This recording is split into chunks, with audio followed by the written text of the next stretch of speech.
नमस्कार दोस्तों, कौटिल्य बलरामपुर में स्वागत है। आज हम बात करेंगे कौटिल्य संस्थान के द्वारा जो पेट के लिए टेस्ट सीरीज चलवाई जा रही है और उसमें जो करंट अफेयर से क्वेश्चन पूछे गए हैं उनके बारे में। चलिए शुरू करते हैं।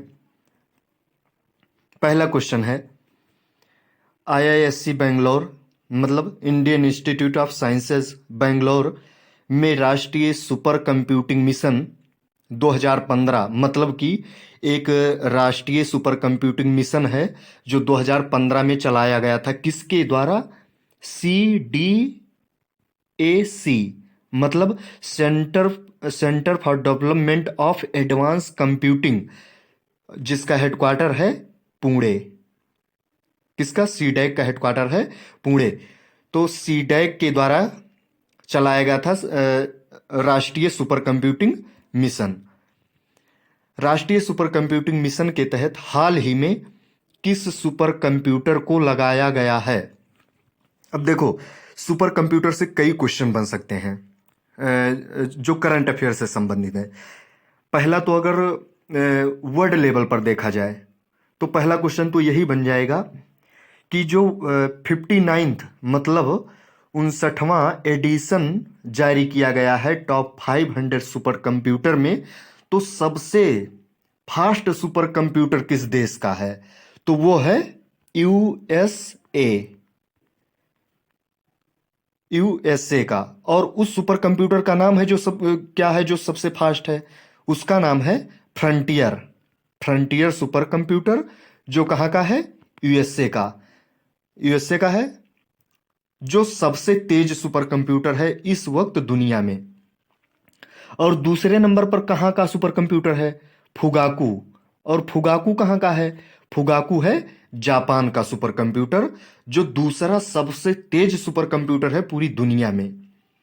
ये तो हो गई वर्ल्ड लेवल पर बात। अब आते हैं इंडिया में।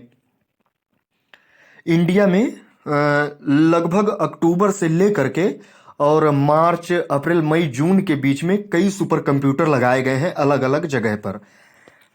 जैसे इसका तो ये जो क्वेश्चन पूछा गया है इसका उत्तर हो जाएगा परम प्रवेग। और एक और सुपर कंप्यूटर लगाया गया है जिसका नाम है परम गंगा। परम गंगा कहाँ पर लगाया गया है? ये लगाया गया है IIT रुड़की में। इसी प्रकार से क्वेश्चन पूछा जाएगा कि परम गंगा सुपर कंप्यूटर को निम्नलिखित में से किस IIT में लगाया गया है या स्थापित किया गया है? तो उसी में ऑप्शन एक होगा जिसका नाम होगा IIT रुड़की। तो ये IIT रुड़की में लगाया गया है। और ऑप्शन ये है जिसका नाम है परम अनंत। परम अनंत सुपर कंप्यूटर को कहाँ स्थापित किया गया है? इसको स्थापित किया गया है IIT गांधीनगर में स्थापित किया गया है। एक और सुपर कंप्यूटर है जो लगभग मार्च के टाइम पर स्थापित किया गया था, जिसका नाम था परम शक्ति। परम शक्ति। ये देखो, परम क्या है कि परम एक प्रकार की श्रेणी है, उसी के तहत भारत में जितने सुपर कंप्यूटर हैं विकसित किए जा रहे हैं वो परम श्रेणी के अंतर्गत ही किए जा रहे हैं। तो परम सिद्धि को कहाँ लगाया गया था? सॉरी, परम सिद्धि पूछ रहे हैं। परम शक्ति को कहाँ लगाया गया था? परम शक्ति को लगाया गया था IIT खड़गपुर, जो कहाँ पर है? पश्चिम बंगाल में। क्वेश्चन किस प्रकार से पूछा जाएगा कि परम शक्ति सुपर कंप्यूटर को निम्नलिखित में से किस IIT में स्थापित किया गया? तो ये हो जाएगा IIT खड़गपुर हो जाएगा। एक क्वेश्चन ये भी पूछा जा सकता है, जैसे हमने अभी आप से पूछा था कि दुनिया का सबसे तेज सुपर कंप्यूटर कौन सा है, तो वो है फ्रंटियर। और अगर पूछा जाए कि भारत का सबसे तेज सुपर कंप्यूटर कौन है, तो वो हो जाएगा परम सिद्धि सुपर कंप्यूटर। परम सिद्धि AI, जिसकी क्षमता कितनी है? परम सिद्धि की क्षमता लगभग 5.26 पेटा फ्लॉप्स के आसपास इसकी क्षमता है। पेटा फ्लॉप्स क्या होता है? एक प्रकार से मात्रक कह सकते हैं। मतलब पेटा फ्लॉप्स मतलब ये होता है कि इतने कैलकुलेशन पर सेकंड कर सकता है। जैसे एक पेटा फ्लॉप का मतलब ये होता है कि 10 की पावर 15 कैलकुलेशन पर सेकंड किया जा सकता है किसी एक सुपर कंप्यूटर के द्वारा। आई बात समझ में? और अगर ये जो हाल ही में जितने सुपर कंप्यूटर लगाए गए हैं तो उसमें देखा जाए तो जो परम प्रवेग है, जो आईआईएससी बेंगलोर में स्थापित किया गया है, उसकी क्षमता सबसे ज्यादा है। कितनी है? 3.3 पेटाफ्लॉप्स। 3.3 पेटाफ्लॉप्स परम प्रवेग की क्षमता है। तो ये हो गया पहला क्वेश्चन। अच्छा हाँ, इसमें एक और क्वेश्चन पूछा जा सकता है सुपर कंप्यूटर से।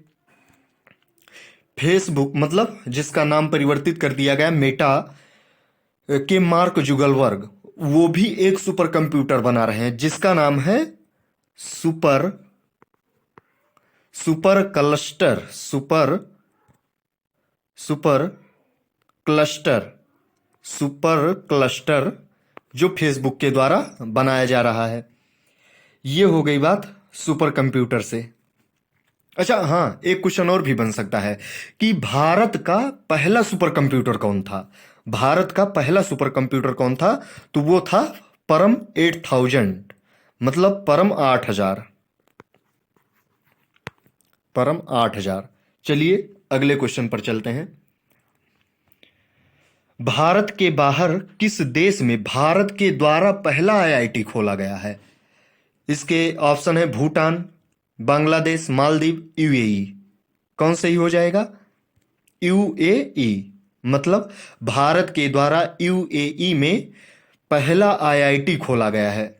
अच्छा, भारत के संबंध में यूएई से और कौन कौन से सवाल पूछे जा सकते हैं? यह भी पूछा जा सकता है कि जैसे देखो, दुनिया में सबसे बड़ा व्यापारिक जो पार्टनर है भारत का, वो कौन है? अमेरिका। और दूसरे पर कौन है? चाइना। और तीसरे पर यूएई। मतलब भारत का जो तीसरा सबसे बड़ा व्यापारिक साझेदार है वो है यूएई।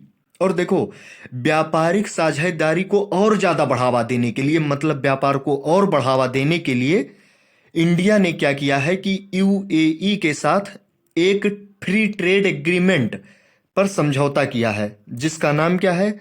सीईपीए। इसका फुल फॉर्म क्या होगा? Comprehensive economic partnership agreement. ये होता है सेपा का फुल फॉर्म। और सेपा किसके साथ साइन हुआ है? यूएई के साथ। चलिए अगले क्वेश्चन पर चलते हैं। मनरेगा के कार्यों में शिकायत दर्ज कराने के लिए केंद्रीय ग्रामीण विकास मंत्री कौन है? गिरिराज सिंह के द्वारा कौन सा ऐप शुरू किया गया है? आई बात समझ में? ये पूछा जा रहा है कि अगर कोई शिकायत दर्ज करना है मनरेगा के तहत तो वो किस ऐप पर किया जा सकता है? तो उसके लिए ऑप्शन हो जाएगा ओम्बड्स पर्सन ऐप, और यही इसका उत्तर होगा। इसमें 3 ऑप्शन और भी दिए हैं। एक तो दिया है भुवन ऐप, और दूसरा दिया है किसान मोबाइल ऐप, और चौथा दिया है युक्त धारा ऐप। इन तीनों के बारे में देख लेते हैं ये कौन से ऐप हैं। पहला है भुवन ऐप। भुवन ऐप क्या है कि यह इसरो के द्वारा 2009 में शुरू किया गया था। और इसका काम क्या था? ये अर्थ को विजुलाइज करेगा, जिसके लिए 7 सैटेलाइट इसरो के द्वारा छोड़ा गया था, जिससे ये पूरी पृथ्वी को विजुलाइज कर सके, मतलब उस पर ऑब्जर्वेशन रख सके। आई बात समझ में? ये भुवन ऐप के बारे में बात हो गई।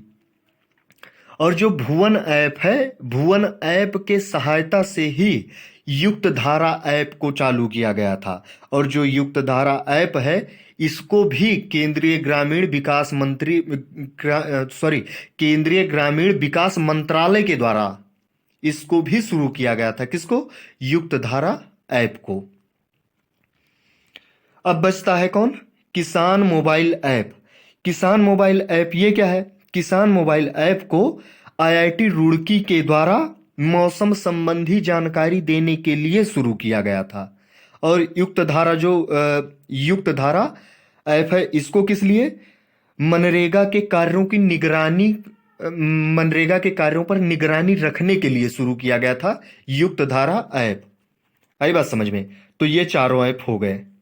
अगला चलते हैं, देखते हैं।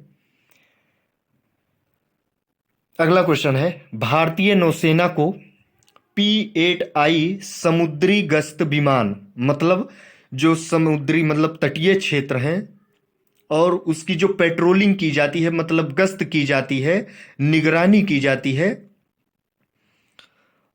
और वो जो विमान है P-8I अमेरिका के किस कंपनी के द्वारा दिया गया, किसको? भारत को। तो इसमें ऑप्शन है लॉकहीड मार्टिन, रेथॉन, बोइंग, फैराडियन। अब ये चारों कंपनी है और चारों कंपनी चर्चा में रहती ही है। अब ये जो ऊपर की तीन कंपनियां हैं, कौन कौन सी? Lockheed Martin, Raytheon, Boeing.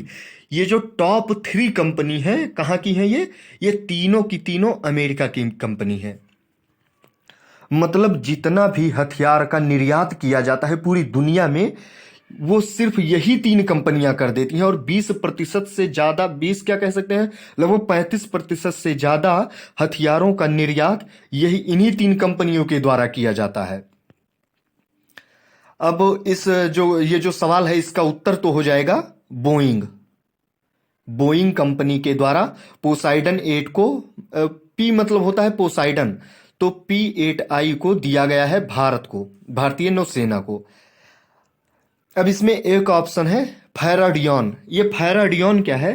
फैराडियन एक ब्रिटेन की कंपनी है, ब्रिटेन की कंपनी है, जो चर्चा में इसलिए थी क्योंकि इसको रिलायंस इंडस्ट्री ने परचेज कर लिया है। रिलायंस इंडस्ट्री ने फैराडियन को परचेज कर लिया है। और फैराडियन कौन सी कंपनी है, ये क्या करती है? देखो, आमतौर पर क्या होता है कि बैटरी जो बनाई जाती है वो लिथियम आयन की होती है, लेकिन ये फैराडियन ने क्या किया है, इसने सोडियम आयन की बैटरी बनाना शुरू किया था और इसको रिलायंस इंडस्ट्री के द्वारा परचेज कर लिया गया है। चलिए अगले क्वेश्चन पर चलते हैं। Zaporizhzhia nuclear power plant, Zaporizhzhia nuclear power plant हाल ही में खबरों में रहा, निम्नलिखित में से किस देश में है? अब ये देखो, रूस, यूक्रेन, बेलारूस और पोलैंड। तो इसमें आप लोगों को बिल्कुल पता चल गया होगा क्योंकि रूस और यूक्रेन ज्यादा चर्चा में रहे। अब इन 2 ऑप्शन को तो आप जल्दी से एलिमिनेट कर सकते हैं, बेलारूस और पोलैंड को। बाकी बचे 2 ऑप्शन, कौन कौन से?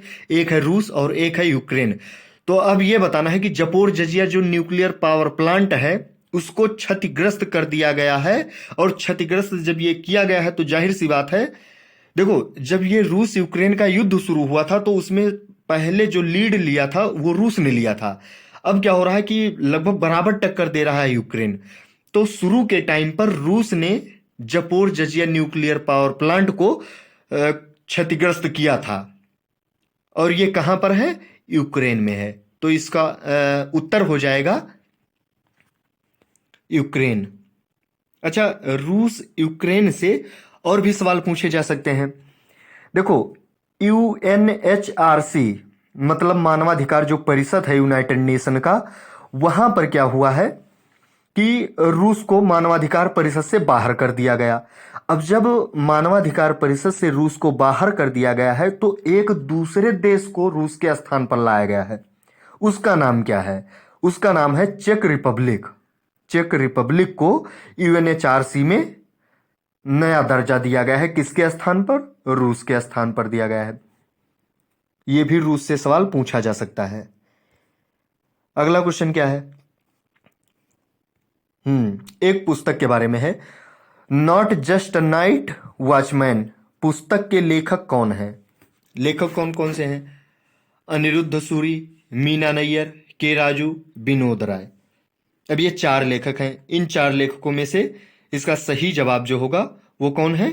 विनोद राय। विनोद राय के द्वारा not just a night watchman पुस्तक लिखी गई है। अच्छा, कुछ फेमस पुस्तक हैं, उनके बारे में चर्चा कर लेते हैं। जैसे एक पुस्तक लिखी गई थी किसके द्वारा? बिल गेट्स के द्वारा। और उस पुस्तक का क्या नाम था? उस पुस्तक का नाम था how to prevent the next pandemic, मतलब अगले महामारी को कैसे रोका जाए। How to prevent the next pandemic पुस्तक किसके द्वारा लिखा गया है? तो इसका सही जवाब होगा बिल गेट्स के द्वारा। अब इसमें और भी लेखक हैं, जैसे ये not just a night watchman, ये तो विनोद राय की हो गई, लेकिन इसमें 3 ऑप्शन और हैं। और ये भी लेखक ही हैं, तो इनके द्वारा भी कोई ना कोई पुस्तक लिखी गई होगी। तो इसके बारे में समझ लेते हैं। जो पहले हैं अनिरुद्ध सूरी, उन्होंने लिखी है the great tech game. The great tech game, technology वाला टेक गेम। इसमें बताया गया है टेक्नोलॉजी के ऊपर में, मतलब अंतरराष्ट्रीय स्तर पर संबंधों के बारे में। तो ये अनिरुद्ध सूरी के द्वारा लिखा गया है। एक है मीना नैयर, इन्होंने हिम्मत सिंह के साथ मिलकर हिम्मत सिंह के साथ मिलकर एक पुस्तक लिखी है। उस पुस्तक का नाम है the tiger of Dras. The tiger of Dras. The tiger of Dras. एक और लेखक है इसमें, के राजू। के राजू के द्वारा किताब लिखी गई है जिसका नाम है the Dalit truth. The Dalit truth. ये जो किताब लिखी गई है ये दलितों के ऊपर लिखी गई है। अच्छा, कुछ और भी लेखक हैं, जैसे एक किताब बड़ी फेमस है जिसका नाम है the 10 trillion dream. The 10 trillion dollar dream. ये पुस्तक लिखी गई थी सुभाष चंद्र गर्ग के द्वारा। और ये जो पुस्तक है, इस पुस्तक में बताया गया है कि 2035 तक भारत कैसे 10 ट्रिलियन डॉलर की इकोनॉमी बन सकता है। कैसे 10 ट्रिलियन डॉलर की इकोनॉमी बन सकता है कौन? भारत। 2035 तक भारत कैसे 10 ट्रिलियन डॉलर की इकोनॉमी बन सकता है, यह भी एक महत्वपूर्ण सवाल है। चलिए अगले क्वेश्चन पर चलते हैं। अगला है, हाल ही में किस राज्य के कचई नींबू को जीआई टैग दिया गया है? तो इसका उत्तर हो जाएगा मणिपुर। और मणिपुर का एक और भी मतलब बहुत फेमस चीज है जिसको जीआई टैग दिया गया है, और वो है संतरा। कहाँ का है? मणिपुर का, जिसका नाम क्या है? तामेंगलोंग का संतरा। तामेंगलोंग का संतरा, इसको भी जीआई टैग दिया गया है। एक आप लोगों को पता होना चाहिए कि वो लीची है एक,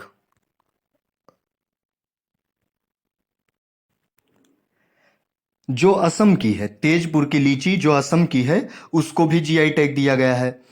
और असम का ही एक और बड़ा फेमस प्रोडक्ट है जिसका नाम है जूडिमा राइस वाइन। मतलब जूडिमा चावल की एक प्रजाति है, कहाँ पर? असम में। उससे वाइन बनाई जाती है असम में, जूडिमा राइस वाइन। इसको भी जीआई टैग दिया गया है। कई जीआई टैग और भी हैं, जैसे सफेद प्याज कहाँ का है? अलीबाग का। अलीबाग जो महाराष्ट्र में है। महोबा का पान उत्तर प्रदेश का, इसको भी जीआई टैग दिया गया है। कई चीजें हैं, जैसे रटौल आम उत्तर प्रदेश का है, बागपत में ज्यादा फेमस है, इसको भी जीआई टैग दिया गया है। एक वो केरल का तिरूर पान का पत्ता, उसको भी जीआई टैग दिया गया है। गुच्छी मशरूम जम्मू कश्मीर का है, उसको भी जीआई टैग दिया गया है। थुलमा कंबल है एक, कहाँ का है? उत्तराखंड का, उसको भी जीआई टैग दिया गया है। तो ये सब करवाया जा चुका है। मिथिला मखाना है बिहार का, उसको भी जीआई टैग दिया गया है। तो ये सब करवाया जा चुका है। कंदमाल हल्दी उड़ीसा, ये सब पता होने चाहिए। सोजत मेहंदी राजस्थान। तो ये कई प्रोडक्ट हैं जिसको 2022 में जीआई टैग दिया गया है। चलिए अगले क्वेश्चन पर चलते हैं। इसका उत्तर, पिछले वाले क्वेश्चन का उत्तर था मणिपुर। अगला क्वेश्चन है, उत्तर प्रदेश के कितने व्यक्तियों को 2022 में पद्म विभूषण से सम्मानित किया गया है? उत्तर प्रदेश के कितने व्यक्तियों को 2022 में पद्म विभूषण से सम्मानित किया गया है? तो इसका सही उत्तर हो जाएगा 2। 4 बिल्कुल नहीं होगा। क्यों? क्योंकि हमने सिर्फ पूछा है उत्तर प्रदेश के कितने व्यक्तियों को। जब यह पूछा जाएगा कि पद्म विभूषण कितने लोगों को दिया गया है, तब इसका उत्तर होगा 4। 4 वो कौन कौन से लोग थे? जैसे पहले तो थी प्रभात्रे, इनको दिया गया है कला के क्षेत्र में, और ये कहाँ की हैं? महाराष्ट्र की हैं। 4 लोग हैं, पहला हो गया। दूसरा कौन है? दूसरा है बिपिन रावत। बिपिन रावत, इनको ये उत्तराखंड के हैं, इनको भी मरणोपरांत दिया गया है। दो और बचे और वो दोनों हैं उत्तर प्रदेश के। कौन कौन? एक तो है राधे श्याम खेमका। राधे श्याम खेमका, इनको दिया गया है साहित्य के क्षेत्र में, इनको दिया गया है साहित्य के क्षेत्र में पद्म विभूषण। और एक है कल्याण सिंह, ये भी उत्तर प्रदेश के हैं, इनको भी पद्म विभूषण दिया गया है। इनको पब्लिक ग्रीवेंसेस के क्षेत्र में दिया गया है। अगला क्वेश्चन देखते हैं। सौभाग्य योजना के तहत सोलर विद्युतीकरण के मामले में पहले स्थान पर कौन सा राज्य रहा? सौभाग्य योजना जो लाई गई थी, उस योजना के तहत विद्युतीकरण के मामले में पहले स्थान पर कौन सा राज्य रहा? तो इसका उत्तर हो जाएगा राजस्थान। और दूसरे स्थान पर कौन रहा? इसमें उत्तर प्रदेश इंपॉर्टेंट है इसलिए पूछ रहे हैं। दूसरे स्थान पर रहा छत्तीसगढ़ और तीसरे स्थान पर उत्तर प्रदेश रहा। तीसरे स्थान पर उत्तर प्रदेश रहा। अगला क्वेश्चन देखते हैं। वर्ष 2021-22 में भारत का कौन सा राज्य शीर्ष सब्जी उत्पादक के रूप में रहा? शीर्ष सब्जी उत्पादक के रूप में कौन सा राज्य रहा? अगर यह पूछा जाए कि फलों के उत्पादन में अग्रणी राज्य कौन रहा भारत का, तो वो तो हो जाएगा आंध्र प्रदेश। और सब्जी के मामले में देखो, लगभग मतलब अगर पिछले सालों में तुलना की जाए तो हर बार पश्चिम बंगाल रहता था, लेकिन इस बार क्या हुआ है कि उत्तर प्रदेश आगे हो गया है। उत्तर प्रदेश आगे हो गया है। और आगे भी कैसे हुआ है? देखो, पश्चिम बंगाल ने अपना उत्पादन कम कर दिया है, इसलिए उत्तर प्रदेश आगे हो गया है। ऐसा नहीं है कि मतलब पश्चिम बंगाल भी ज्यादा उत्पादन किया और उत्तर प्रदेश ने भी ज्यादा उत्पादन किया तब उत्तर प्रदेश ने पश्चिम बंगाल को पीछे किया हो, ऐसा बिल्कुल नहीं है। पश्चिम बंगाल ने उत्पादन कम किया और उत्तर प्रदेश का सेम मतलब वैसे जैसे पहले उत्पादन था वैसे इस बार भी उत्पादन रहा और आगे हो गया। तो पहले स्थान पर उत्तर प्रदेश रहा। इसका उत्तर हो जाएगा ऑप्शन बी। अगला क्वेश्चन देखते हैं। बजट 2022-23 में घोषणा की गई थी कि अगले 3 सालों में 400 नए वंदे भारत ट्रेन को चलाया जाएगा। इस ट्रेन को किस नाम से जाना जाता है? इस ट्रेन को किस नाम से जाना जाता है? पहली बात तो ये अगले 3 सालों में 400 नए वंदे भारत ट्रेन, इसको आप याद रखना कि बजट 2022-23 में घोषणा की गई थी कि अगले 3 सालों में 400 नए वंदे भारत ट्रेन को चलाया जाएगा, ये याद रखना। अब ये पूछ रहे हैं कि इसको और किस नाम से जाना जाता है, तो इसको ट्रेन 18 के नाम से जाना जाता है। अगला क्वेश्चन देखिए। नेत्र प्रोग्राम किसके द्वारा शुरू किया गया? कौन कौन ऑप्शन है? NASA, ISRO, JAXA, SpaceX. अब इसमें देखो, पहले समझ लेते हैं कि नेत्र प्रोग्राम है क्या। नेत्र का फुल फॉर्म क्या है? NETRA है। तो नेत्र का फुल फॉर्म है network for space objects and tracking and analysis. मतलब इसमें ये किया, हाँ पहले ये देख लीजिए कि इसका उत्तर ये है कि इसरो, मतलब इसरो के द्वारा ये प्रोग्राम चलाया गया है। इस प्रोग्राम को समझते हैं, ये प्रोग्राम है क्या। देखो, होता क्या है कि स्पेस में बहुत ज्यादा मलबे हो जाते हैं। और मलबे कैसे एकत्रित हो जाते हैं? धरती से जब कोई सैटेलाइट छोड़ा जाता है तो कुछ दिन के बाद वो सैटेलाइट वहां पर ऑपरेशन करना जब बंद कर देती है और कुछ टुकड़े वहां पर रह जाते हैं तो वो स्पेस मलबा हो जाता है। मतलब जो भी यहां से मतलब पृथ्वी से मानव के द्वारा कोई भी ऑब्जेक्ट भेजा गया और वो काम करना बंद कर दिया तो एक प्रकार से स्पेस के लिए कूड़ा ही हो गया। अब क्या किया गया है? इसरो ने क्या किया है कि इस कक्षीय मलबे को ट्रैक करेगा। मतलब ये छोटे से छोटे कण को ट्रैक कर सकता, मतलब ये 10 सेंटीमीटर का कोई भी ऑब्जेक्ट है तो इसरो इस प्रोग्राम के तहत उस ऑब्जेक्ट को ट्रैक कर सकता है और उसका मतलब एनालिसिस उसके ऊपर कर सकता है। तो ये प्रोग्राम चलाया गया है इसरो के द्वारा। अच्छा, इसमें ऑप्शन है नासा, जाक्सा, स्पेसएक्स। नासा के द्वारा भी एक मिशन चलाया जा रहा है, लेकिन वो सोलर के लिए, मतलब सूर्य के लिए चलाया जा रहा है, जिसका नाम है पार्कर मिशन। Parker mission. और हाँ, सूर्य के लिए इंडिया का भी एक मिशन है जिसका नाम है आदित्य L1। आदित्य L1 ये चलाया जा रहा है किसके द्वारा? इसरो के द्वारा। और नासा के द्वारा पार्कर चलाया जा रहा है। हाँ, जाक्सा मतलब ये कहाँ की एजेंसी है? जापान की एरोस्पेस एजेंसी है। अब जाक्सा क्या कर रही है कि इसरो के साथ मिलकर चंद्रमा का और गहन अध्ययन करने के लिए एक मिशन चला रहा है जिसका नाम है LUPEX mission. LUPEX LUPEX mission चला रहा है कौन? जाक्सा। चलते हैं अगले क्वेश्चन पर। माई ईवी पोर्टल, ईवी मतलब होता है इलेक्ट्रिक व्हीकल, मतलब इलेक्ट्रिक गाड़ियां हैं जो, उसके बारे में। माई ईवी पोर्टल किस केंद्र शासित प्रदेश के द्वारा शुरू किया गया है? ऑप्शन है दिल्ली, चंडीगढ़, पुदुचेरी, लद्दाख। अब देखते हैं पोर्टल के बारे में कई भी सवाल पूछे जा सकते हैं। जैसे अब ये इसका तो आंसर हो जाएगा दिल्ली। एक पोर्टल और भी चलाया जा रहा है, एक पोर्टल है असीम पोर्टल, और ये किसके द्वारा चलाया जा रहा है? कौशल विकास और उद्यमिता मंत्रालय के द्वारा। आपसे ये भी पूछा जा सकता है कि ई अमृत पोर्टल, इसका संबंध किससे है? तो ये भी इलेक्ट्रिक वाहन से संबंधित है, लेकिन इसका जो COP26 की मीटिंग ग्लासगो में हुई थी उसमें ई अमृत पोर्टल को लॉन्च किया गया था। आई बात समझ में? एक पोर्टल और भी है, जैसे अनन्य पोर्टल है। ये कौन सा है? इसको किसने शुरू किया था? स्वास्थ्य और परिवार कल्याण मंत्रालय के द्वारा शुरू किया गया था। यही पूछा जाएगा कि जैसे मान लीजिए अनन्य पोर्टल है, ये किस मंत्रालय के द्वारा शुरू किया गया?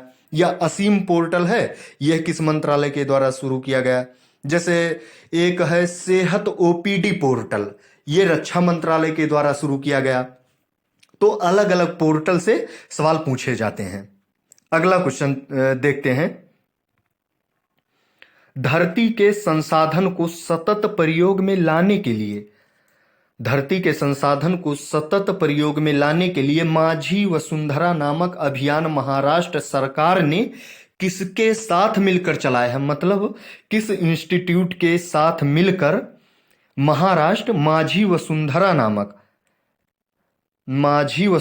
नामक अभियान चला रही है? और माझी वसुंधरा क्यों? क्योंकि ये सामने लिखा है धरती के संसाधन को सतत प्रयोग में लाया जाए। अब देखो, ये कहीं ना कहीं आप इसका तुक्का भी लगा सकते हैं। कैसे? क्योंकि ये कहीं ना कहीं इन्वायरमेंट से रिलेटेड है। जब धरती के संसाधनों की सततता में बात आए तब आप ये समझिए कि इन्वायरमेंट की बात हो रही है। तो इसका उत्तर हो जाएगा UNEP, मतलब यूनाइटेड नेशन इन्वायरमेंटल प्रोग्राम। इसके द्वारा UNEP के साथ मिलकर महाराष्ट्र के द्वारा ये प्रोग्राम चलाया जा रहा है। हाँ, अगला क्वेश्चन। हाँ, इसमें ये बताओ UNEP का हेडक्वार्टर कहां पर होगा?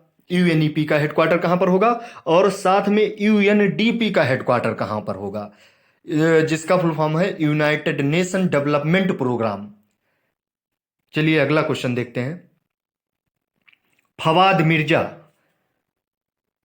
मिर्जा ये चर्चा में तब आए थे क्योंकि ओलंपिक जब हुआ था 2021 में टोक्यो में, तो भारत के एकमात्र खिलाड़ी थे जिन्होंने पहली बार घोड़े की रेसों में भाग लेने के लिए गए थे, मतलब हॉर्स राइडिंग के लिए गए थे इंडिया से, और ये पहली बार ऐसा था। इसी प्रकार से पहली बार ये भी एक सवाल पूछा जा सकता है कि जो भवानी देवी हैं वो तलवारबाजी के लिए पहली बार क्वालिफाई करके गई थी। तो ऐसे सवाल पूछे जा सकते हैं। तो फवाद मिर्जा निम्नलिखित में से किस खेल से संबंधित हैं? तो इसका उत्तर हो जाएगा क्या? Horse riding. अच्छा, इनके घोड़े का नाम क्या है जो शायद उज्बेकिस्तान से लाया गया था? घोड़े का नाम क्या है? उसका नाम है Medicott Mickey. Medicott Mickey, MICKEY, Mickey. Medicott Mickey इनके घोड़े का नाम है। और ये फवाद मिर्जा एशियन गेम जब 2018 हुआ था तो उसमें ये ब्रॉन्ज मेडल जीत चुके हैं। ब्रॉन्ज मेडल था, हाँ, ब्रॉन्ज या सिल्वर था। ये मतलब मशहूर खिलाड़ी हैं, ऐसा नहीं है कि ऐसे वैसे खिलाड़ी हैं। चलते हैं अगले क्वेश्चन पर। भारत का सबसे बड़ा बायोगैस प्लांट जिसका नाम गोवर्धन है, कहाँ पर खोला गया है? ये क्वेश्चन एक एग्जाम में पूछा जा चुका है। शायद वो एग्जाम था पश्चिम बंगाल का, वो जो पब्लिक सर्विस कमीशन होता है उसमें ये पूछा जा चुका है। तो इसका उत्तर है इंदौर। अगले क्वेश्चन पर चलते हैं। भारत किस देश के साथ नौसैनिक युद्धाभ्यास गरुण करता है? तो आप लोगों को पता होगा कि वरुण, गरुण, शक्ति, ये तीनों युद्धाभ्यास किसके साथ होते हैं? ये तीनों युद्धाभ्यास फ्रांस के साथ होते हैं। शक्ति जो होता है वो किसके साथ होता है? शक्ति, और हमने क्या बोला है? वरुण और गरुण। तो जो वरुण, गरुण, शक्ति, ये तीनों फ्रांस के साथ। लेकिन फ्रांस के साथ एक और भी युद्धाभ्यास होता है जिसमें राफेल ने पहली बार भाग लिया था।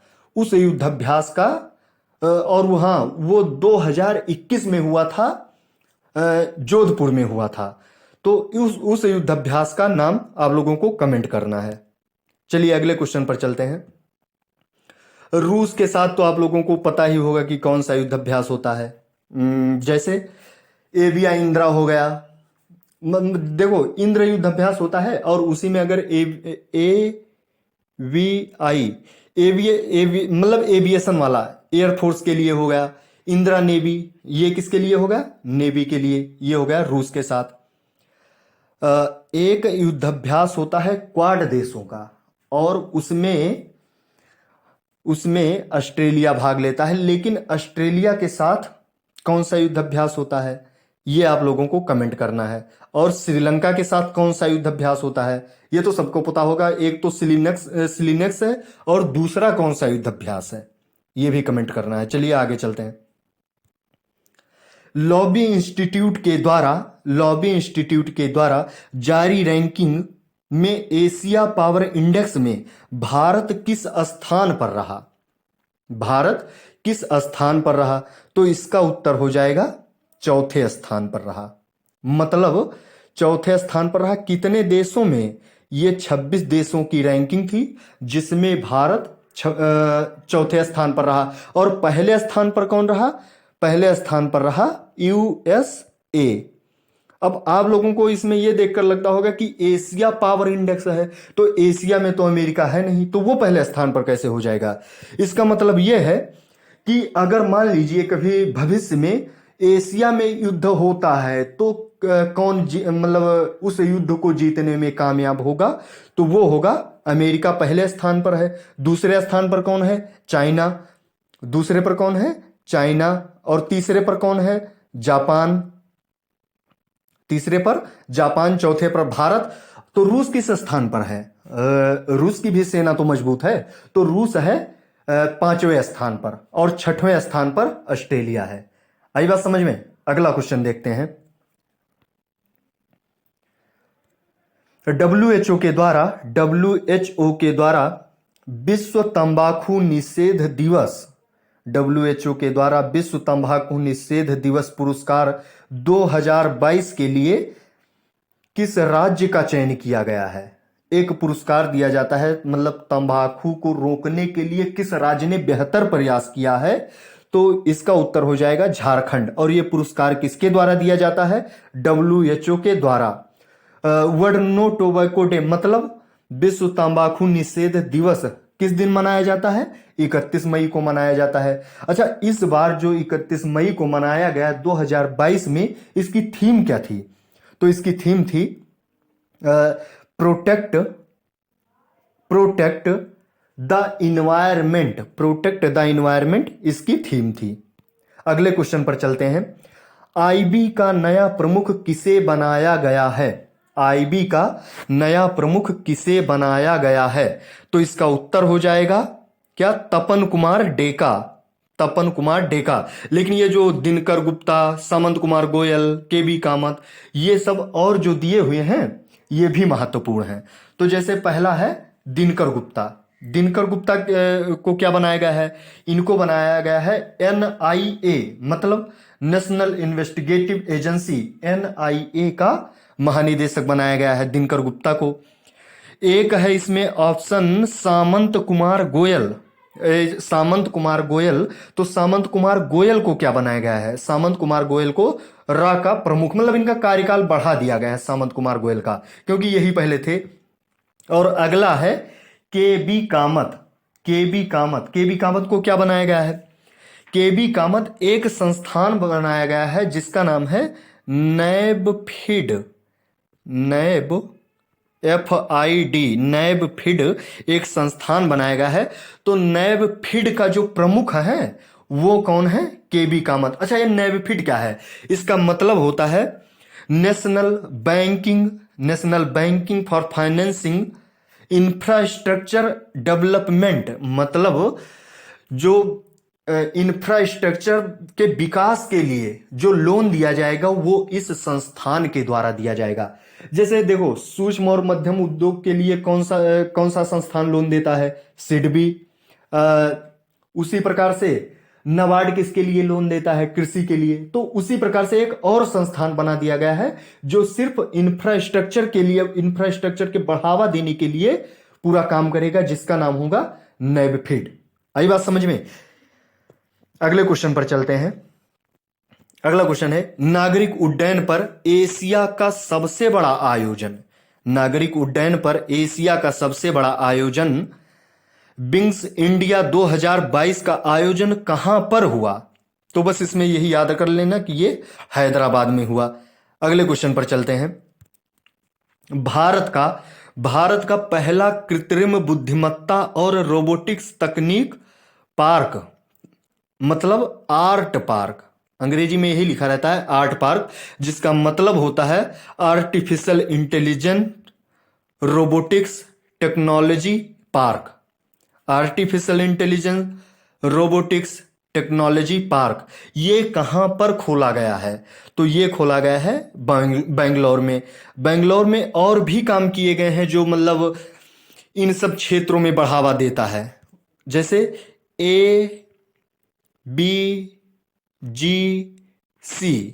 ABGC सेंटर भी खोला गया है। कहां पर? ABGC सेंटर खोला गया है बेंगलोर में। ABGC सेंटर क्या है? ए मतलब आर्टिफिशियल इंटेलिजेंस, बी मतलब विजुअल इफेक्ट, जी मतलब गेमिंग, और सी मतलब कह सकते हैं कॉमिक्स, और ये सब कॉमिक्स के क्षेत्र में इन सबको बढ़ावा देने के लिए एक पूरा का पूरा सेंटर खोल दिया गया है। कहां पर? बेंगलोर में। अगले क्वेश्चन पर चलते हैं। अगला है, भारत का पहला कोयले से मेथनॉल बनाने वाला प्लांट को किस महारत्न कंपनी के द्वारा लगाया गया है? ये जितनी भी हैं ये सब महारत्न कंपनी हैं। अच्छा बताओ, लेटेस्ट जो सबसे लेटेस्ट है वो कौन सा महारत्न कंपनी है? और वो 11वें नंबर की है, जिसका नाम है पावर फाइनेंस कॉरपोरेशन। ये 11वें नंबर की महारत्न कंपनी है। हाँ, तो इसका उत्तर क्या हो जाएगा? भारत का पहला कोयले से मेथनॉल बनाने वाले प्लांट को किस महारत्न कंपनी के द्वारा लगाया गया है? तो इसका उत्तर हो जाएगा भेल के द्वारा।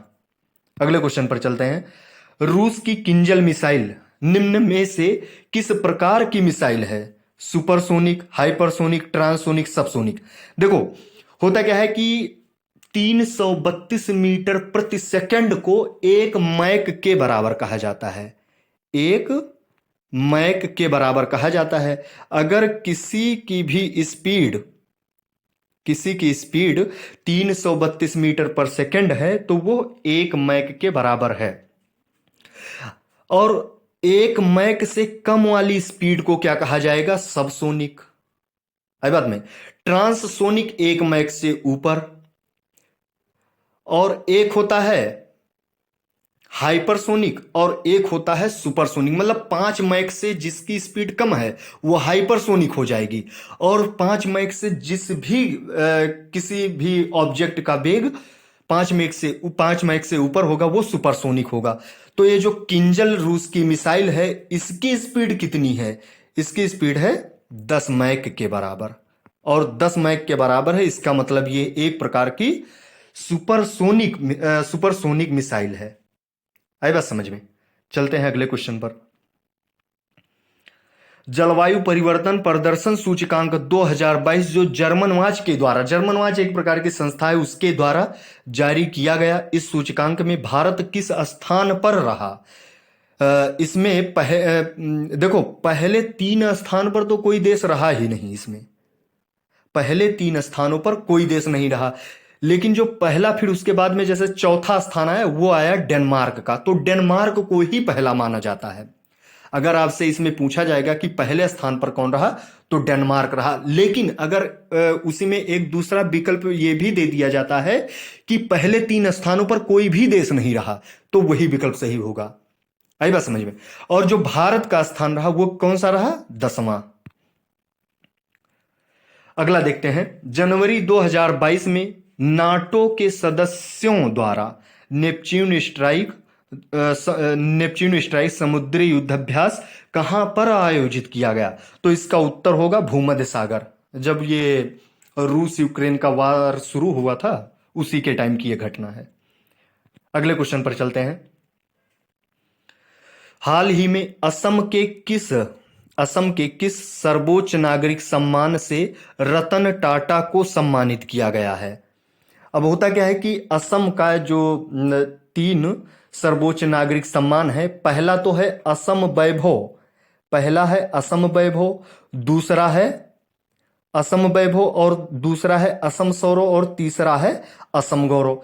असम वैभव जो असम वैभव जीतता है उसको 5 लाख रुपए दिए जाते हैं, और जो असम सौरव जीतता है उसको 4 लाख रुपए दिए जाते हैं, और जो असम गौरव जीतता है उसको 3 लाख रुपए दिए जाते हैं।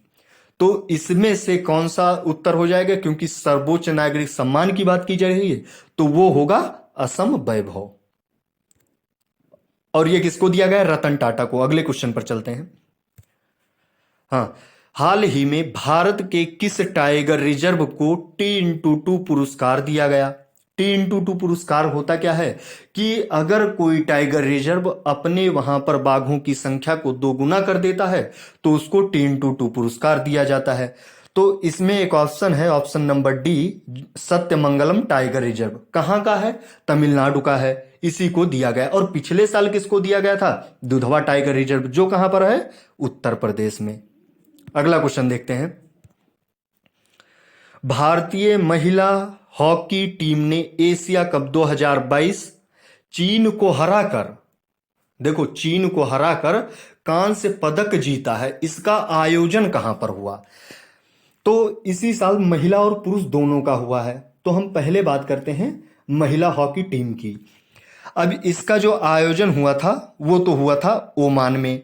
अब ये तो किसकी बात की जाएगी? कांस्य पदक की। लेकिन आपसे सोने के बारे में, मतलब सोने के तमगे के बारे में भी पूछा जा सकता है। गोल्ड किसने जीता है ये पहले देख लेते हैं। तो गोल्ड किसने जीता है? जापान ने। जापान पहले स्थान पर रहा। दूसरे स्थान पर कौन रहा? South Korea. और तीसरे स्थान पर भारत रहा जिसने कांस्य पदक जीता। अब पूछा जाएगा कि गोल्ड मेडल किसने जीता, तो वो हो जाएगा जापान, और सिल्वर साउथ कोरिया, और ब्रॉन्ज भारत हो जाएगा। अब इसी प्रकार से पुरुषों की श्रेणी, अगर यहां महिला लिखा है, अगर यहां पर हटा दें और पुरुष कर दें और पूरा क्वेश्चन यही रखें, अब इसमें पूछा जाए तो उसका ये जो पुरुष वाला हॉकी हुआ था, इसका जो आयोजन हुआ था ये हुआ था इंडोनेशिया में। और इंडोनेशिया में जो आयोजित हुआ था इसमें गोल्ड किसने जीता? इसमें गोल्ड जीता साउथ कोरिया ने। और सिल्वर किसने जीता? मलेशिया ने। और इसमें भी ब्रॉन्ज जीता है इंडिया ने। मतलब ये आपको याद करने में आसानी हो जाएगी कि इंडिया का पोजीशन क्या था। अगले क्वेश्चन पर चलते हैं। किस राज्य ने मालाबार ट्री ट्रेड मेढक को अपना राजकीय मेढक घोषित किया है? तो इसका उत्तर हो जाएगा, देखो, कर्नाटक। कर्नाटक इसका उत्तर है। कर्नाटक ने मालाबार ट्री ट्रेड मेढक को अपना राजकीय मेढक घोषित किया है। और एक क्वेश्चन और भी पूछा जा सकता है, मालाबार ट्री निम्फ तितली को किसने राजकीय तितली घोषित किया है? तो वो हो जाएगा Goa. Malabar tree nymph, NYMPH, ये गोवा की राजकीय तितली है।